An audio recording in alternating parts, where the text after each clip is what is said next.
بسم اللہ الرحمن الرحیم۔ السلام علیکم۔ ہمارے دیکھنے والوں کو ہمارے چینل بانو اسٹوڈیو میں خوش آمدید۔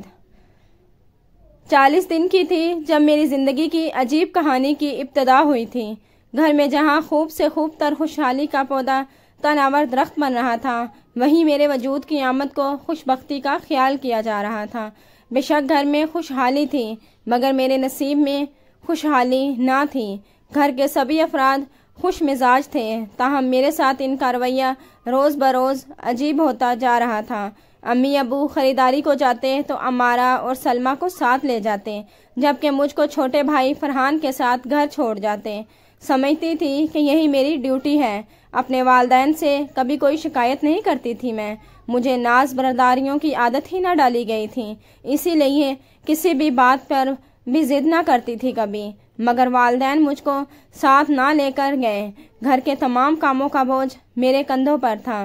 جب گھر آئے تو سب اپنی اپنی چیزیں لے کر خوش ہو رہے تھے، اس میں میرے لیے کچھ بھی نہیں تھا۔ آنکھوں میں آنسو آ گئے۔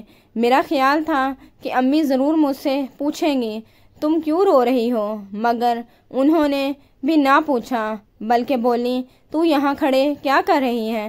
ہم سب تھکے ہوئے آئے ہیں، ہمارے لیے چائے بنا کر لا۔ ان دنوں میں کافی سیانی ہو گئی تھی۔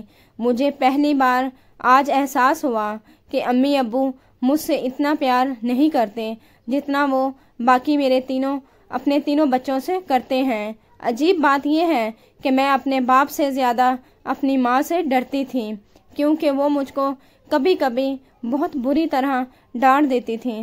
سب سے بڑا ستم ظلم میرے ساتھ یہ بھی ہوا کہ مجھے کبھی اسکول نہیں بھیجا گیا تھا۔ جب میں اپنے بہن بھائی اسکول جاتے دیکھتی تو سوچتی میرا کیا قصور تھا، کیوں امی ابو نے مجھے اسکول نہیں بھیجا۔ شروع میں اتنا احساس نہ تھا مجھے اس بات کا۔ جوں میں بڑی ہوئی میرا سامنا تنہائی کے اسیب سے ہونے لگا۔ تب پڑوسن خالہ مجھ کو پڑھانے گھر آنے لگیں تو تب بھی تنہائی کا بھوت دور نہ ہوا۔ آہستہ آہستہ یہ اسیب مجھ پر اپنا قبضہ جمانے لگا اور میری شخصیت ختم ہوتی گئی۔ اب مجھ سے کچھ کرنے کو کہا جاتا تو بنا کچھ بولے کر دیتی۔ میں نے بولنا چھوڑ دیا تھا۔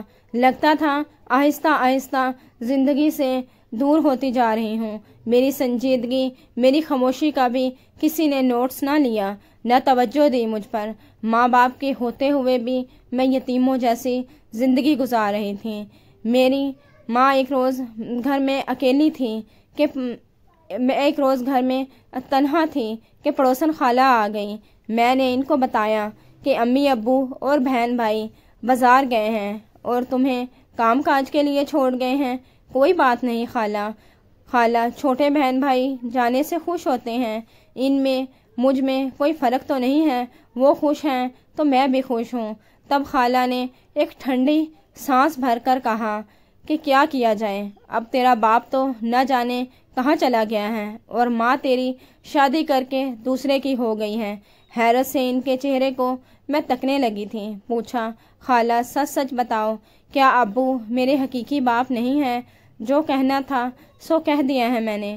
بیٹی بار بار وہ بات نہیں کہلواؤ جو میں نہیں کہنا چاہتی۔ اب آپ نے بات منہ سے نکالی ہے تو اب پوری بات بتائیں۔ کیا امی میری ماں نہیں ہے؟ تبھی تو وہ مجھ سے ایسا پیار نہیں کرتی جیسا میرے چھوٹے بھائی بہنوں سے کرتی ہیں۔ بیٹا بس ایسا ہی کچھ جانو، لیکن اب تو تم نے یہی ان کے پاس ہی رہنا ہے۔ تیرے رشتہ دار بھی تو یہاں نہیں ہیں کہ تو ان کے ہاں چلی جائے۔ اس دنیا میں کون ہے ان کے سوا تیرا؟ خالہ کی باتیں میری سمجھ میں آ بھی رہی تھیں اور نہیں بھی۔ مجھ کو حیران و پریشان دیکھ کے وہ بولی، بیٹی نہ ریحان صاحب کے ہاں اولاد نہ تھی اور وہ دوسری شادی بھی نہ کرنا چاہتے تھے، اسی وجہ سے تجھ کو اپنے مزارے سے لے لیا تھا، لیکن جب اپنی اولاد ہو گئی تو ان کو اپنی بچے پیارے لگنے لگے اور تجھ کو ایک جانب کر دیا۔ یہی سچ ہے، یہ سچ محلے میں ایک ہی میں ہی گواہ ہوں اس راز کی۔ آج اس وجہ سے بتا دیا ہے کہ تو نے تو مر جانا ہے۔ سوچ سوچ کر تجھے دیکھ کر دکھ ہوتا ہے اور تمہاری ماں کی تبدیلی پر حیرت ہے۔ پہلے پہل تو انہوں نے تم کو بہت پیار دیا اور اپنے بچے ہونے کے بعد تم انہیں بوجھ لگنے لگی ہو۔ اب تمہاری کوئی حیثیت نہیں ہے، تم بس ایک مزارے یعنی نوکر کی بیٹی ہو۔ جو وڈیروں کی چاکری کے لیے ہوتے ہیں ان کو مزارے بولتے ہیں۔ یہ سنتے ہی قیامت ٹوٹ پڑی جیسے مجھ پر۔ اب مجھے امی ابو کے رویے کی سمجھ آ گئی، ورنہ میرے ننھے سے دماغ میں یہ معاملہ ایک ڈور کی طرح الجھا ہوا تھا۔ یہ کیسے والدین ہیں؟ اب ساری بات عیاں ہوئی تھی۔ میں اتنا روئی کہ اس سے پہلے کبھی میں اتنا نہ روئی تھی۔ خالہ کو بھی دکھ ہوا کہ انہوں نے یہ سب مجھے کیوں بتا دیا۔ مجھے یقین نہیں آ رہا تھا کہ یہ میرے ماں باپ نہیں ہے، کیا اس دنیا میں لاوارث اور بے سہارا ہوں۔ جن کو میں اپنا سمجھتی تھی اب مجھ کو پرایا لگنے لگا۔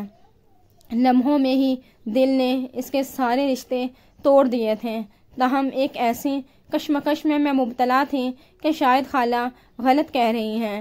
جب کسی کو بھی پتہ نہیں تو خالہ یہ سب کیسے جانتی ہیں؟ میں نے آخر پوچھ ہی لیا، خالہ آپ یہ سب کیسے جانتی ہیں؟ جب تمہارے والدین نے یہ گھر خریدا تھا تو محلے میں بس یہ 2 ہی گھر تھے، ایک تمہارے والدین کا گھر اور دوسرا میرا۔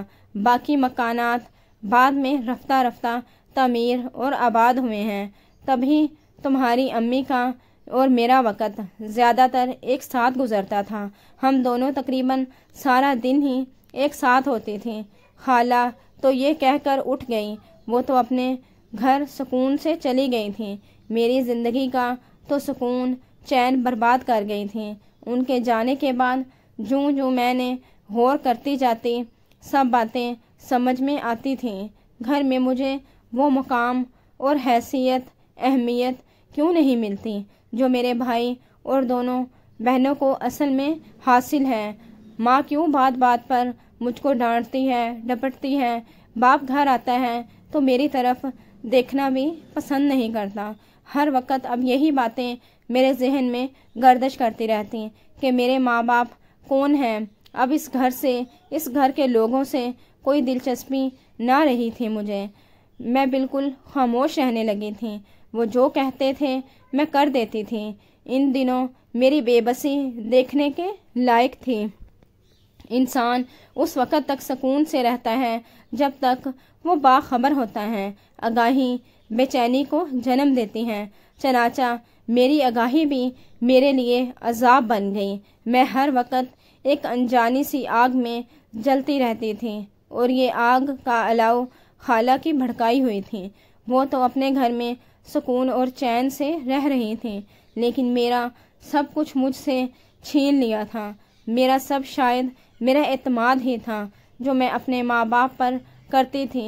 اعتماد ٹوٹا تو صبر کی دولت مٹی میں مل گئی۔ دل کا پیالہ آنسوؤں سے بھرا رہتا۔ میں بھی تو سنگ دلوں کے بیچ رہتی تھی جو میرے دکھ کی حرارت کو کبھی بھی خود محسوس نہیں کر سکتے تھے۔ وہ آنسوؤں کی قیمت کو کیا جانتے تھے؟ ان کی سنگ دلی بڑھتی ہی جا رہی تھی میرے ساتھ، لیکن اب مجھے ان سے کوئی گلہ، کوئی شکوہ، شکایت نہیں تھی، کیونکہ وہ میرے والدین نہیں تھے۔ وہ جو چاہتے میرے ساتھ کر سکتے تھے، کیونکہ یہ ان کا حق تھا اور ان کی فرما برداری کرنا میرا فرض۔ لیکن خالہ نے دانستہ طور پر مجھ سے یہ جواز بھی چھین لیا تھا اور مجھ کو خالی ہاتھ کر دیا کہ ظلم سہنا اور کچھ نہ کہنا میری تقدیر میں لکھا تھا۔ آخر کب تک؟ اب یہی سوال ہر وقت مجھ کو پریشان کرنے لگا تھا۔ میں ہر وقت سوچتی رہتی، ایک محبت ہی تو وہ طاقت ہوتی ہے جس کے بل بوتے پر ہم دوسروں کے حقوق اب اپنے اپنے ہاتھ میں لے سکتے ہیں۔ جب ان کو مجھ سے محبت ہی نہیں ہے تو مجھے ڈانٹنے ڈپٹنے، مجھ پر حکم چلانے کا بھی کوئی حق نہیں۔ میں نے گھر چھوڑنے کا فیصلہ کر لیا تھا۔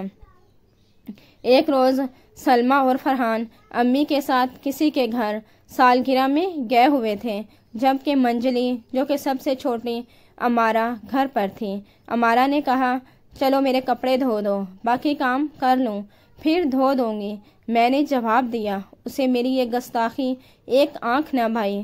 اس نے مجھے دھمکایا کہ ابھی نہ دھوئے تو اچھا نہ ہوگا تمہارے لیے۔ اس کا لہجہ انتہائی توہین آمیزہ تھا۔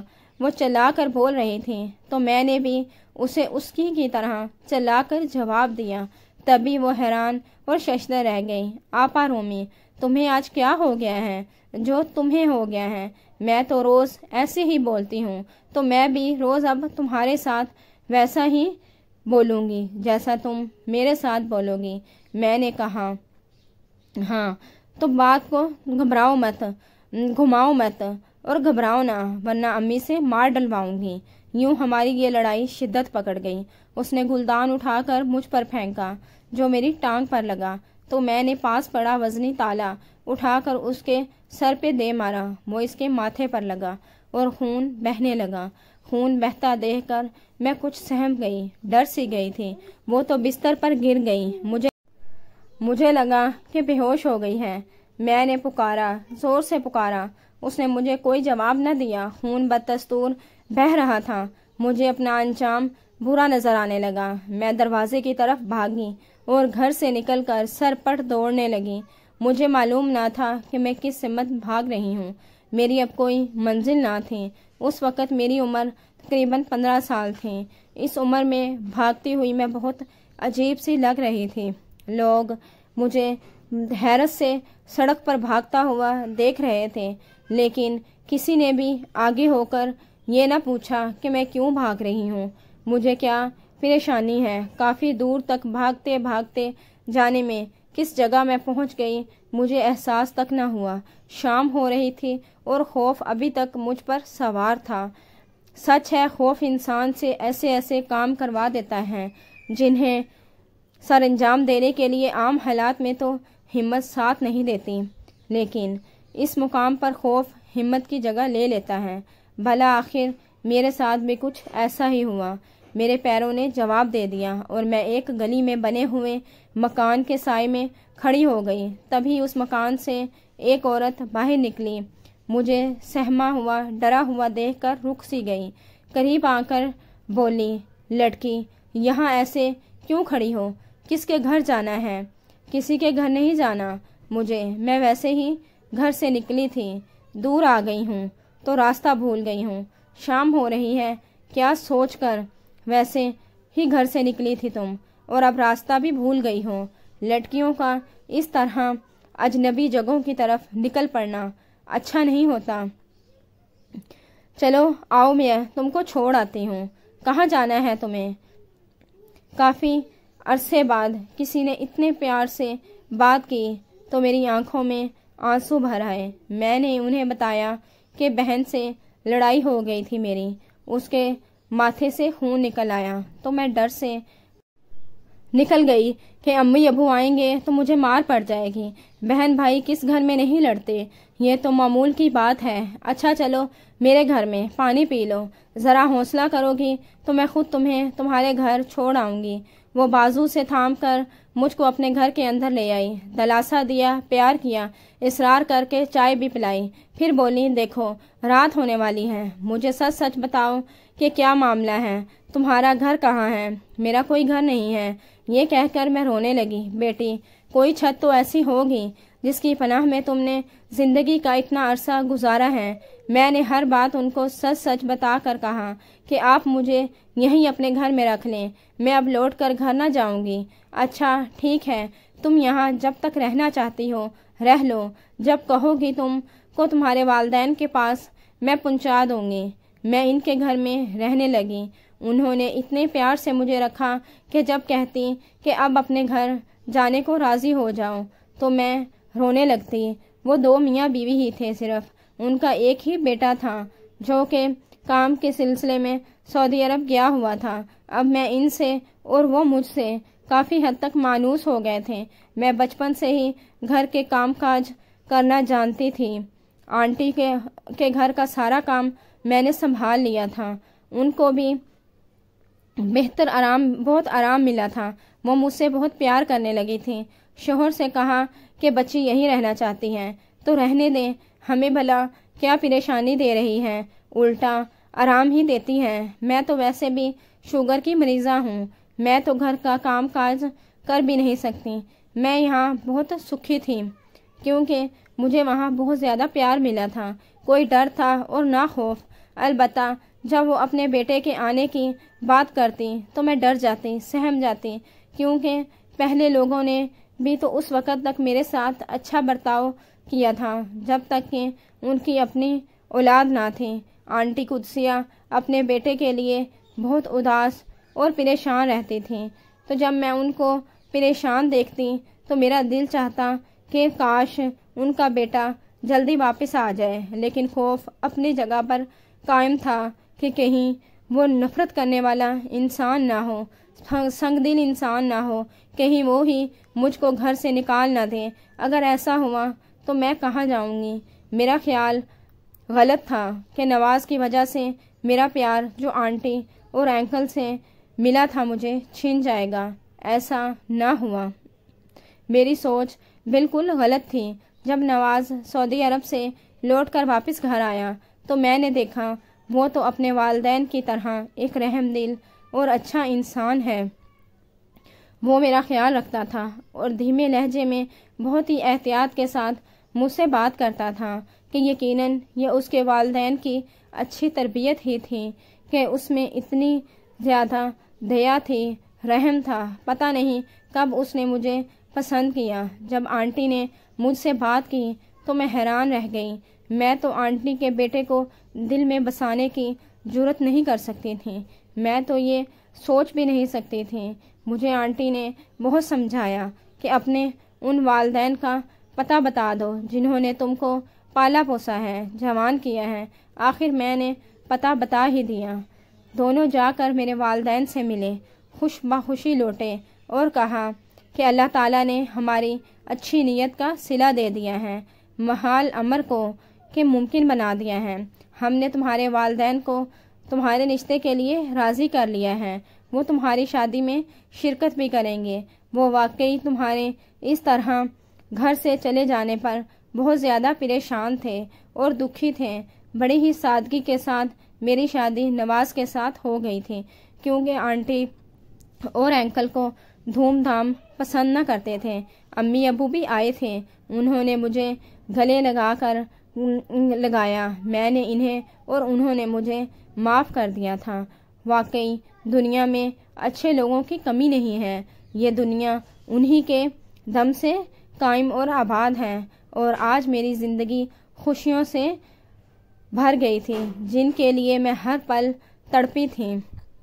محبت کرنے والا شوہر اور ساس سسر کے روپ میں اللہ تعالیٰ نے مجھے ماں باپ عطا کیے تھے، میرے ماں باپ مجھے واپس لوٹا دیے تھے۔ میں ہر وقت اللہ تعالیٰ کا شکر ادا کرتی رہتی، کیونکہ سچ ہے کہ ہر مشکل کے بعد آسانی ضرور ہوتی ہے۔